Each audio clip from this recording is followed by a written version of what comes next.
What would you do if you lost everything, your money, your bag, your sense of security on the first day of a dream journey? This incredible true story shows how a moment of pure panic can turn into a lifetime of blessings. We are going to talk about a young man who entered the holy mosque in Makkah with just 2,000 riyals in his pocket and left with a miracle he never ever expected. This story will have you on the edge of your seat from the very first second. This is the real story of Brother Abdulaziz from Jordan. He grew up in a small village in the south of the country. Around the year 2000, when he was just 16 years old, he had a huge dream. He wanted to travel to Pakistan to memorize the Qur'an. Back then, everyone said the Qur'an memorization schools in Pakistan were the best, and anyone who studied there came back with incredible mastery. He told his father about his dream, mentioning how few memorizers there were in their own village. His father, full of love and support, said, "Go, my son, may God protect you." And just like that, at only 16 years old, Abdulaziz left his home in Jordan and traveled to Pakistan. It took him 2 years of hard work, but he did it. He memorized the entire Quran and returned home to Jordan at the age of 18. As soon as he got back, his father arranged his marriage and he started his new life as a husband.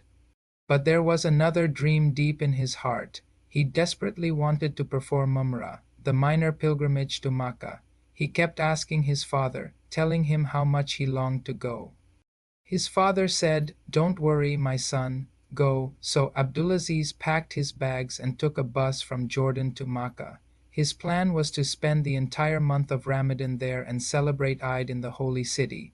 He finally arrived, filled with excitement. He entered the grand mosque, the haram, found a quiet corner, and placed his small bag there. He then began his tawaf, the ritual of circling the Kaaba 7 times.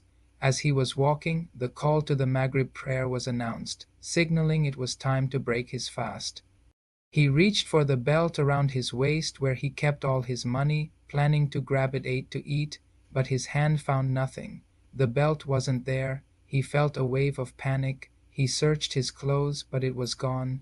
The belt, which held his entire life savings for the trip, 2,000 riyals, had fallen off somewhere during the crowded tawaf without him even noticing. His heart sank. He immediately stopped his tawaf and rushed back to the corner where he'd left his bag. But his panic turned to despair when he saw that his bag was gone too. It had been stolen. In that moment, he had lost everything. His money was gone, his bag was gone, and his sense of security had vanished. He was alone in a different country with absolutely nothing. Overwhelmed with sadness and confusion, he didn't know what to do.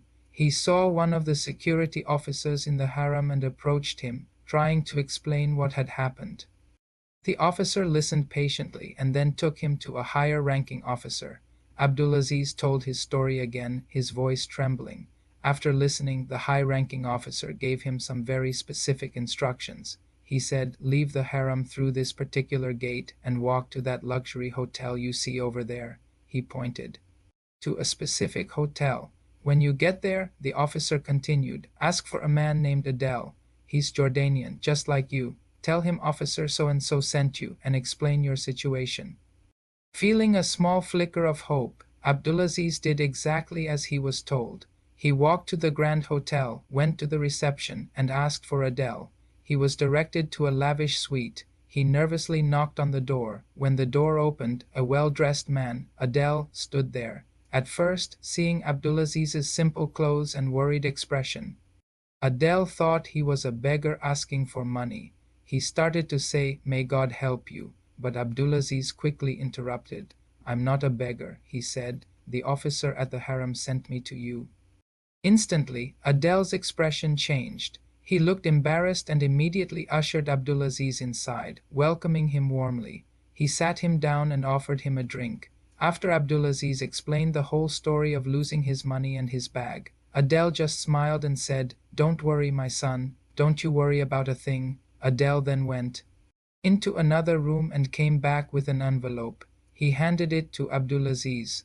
When Abdulaziz opened it, he was stunned.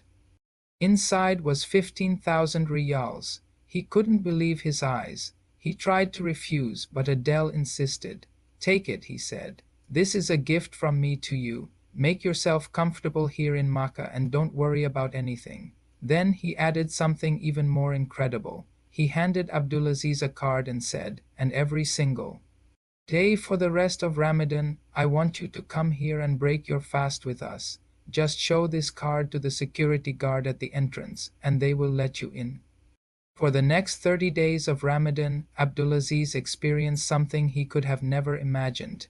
Every evening he broke his fast in that luxurious hotel suite, sitting at a table with wealthy businessmen, princes, and even some of the imams of the harem who were friends with Adele. He ate delicious foods he had only ever dreamed of, things he had never even seen before in his life. God had completely turned his hardship into an unimaginable blessing.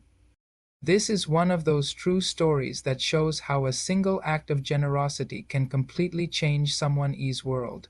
After Ramadan ended, Abdulaziz returned to Jordan, not empty-handed and desperate, but with money, beautiful gifts for his family, and memories that would last a lifetime. Life went on. He grew older, worked hard, and eventually his own fortunes turned. He moved to Riyadh, Saudi Arabia, and became a very successful businessman himself. 15 years passed. One day, completely by chance, he saw a familiar face. It was Adele, the same man who had shown him such incredible kindness all those years ago. But Adele's circumstances had changed. He looked worried and stressed.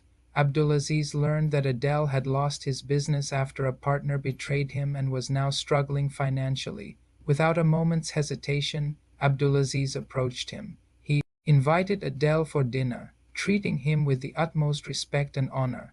During the meal, Abdulaziz looked at him and said, "You are the man who showed me the first favor.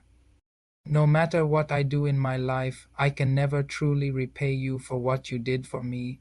He then gave Adele 5,000 riyals, not as charity, but as a small gift, a token of his immense gratitude.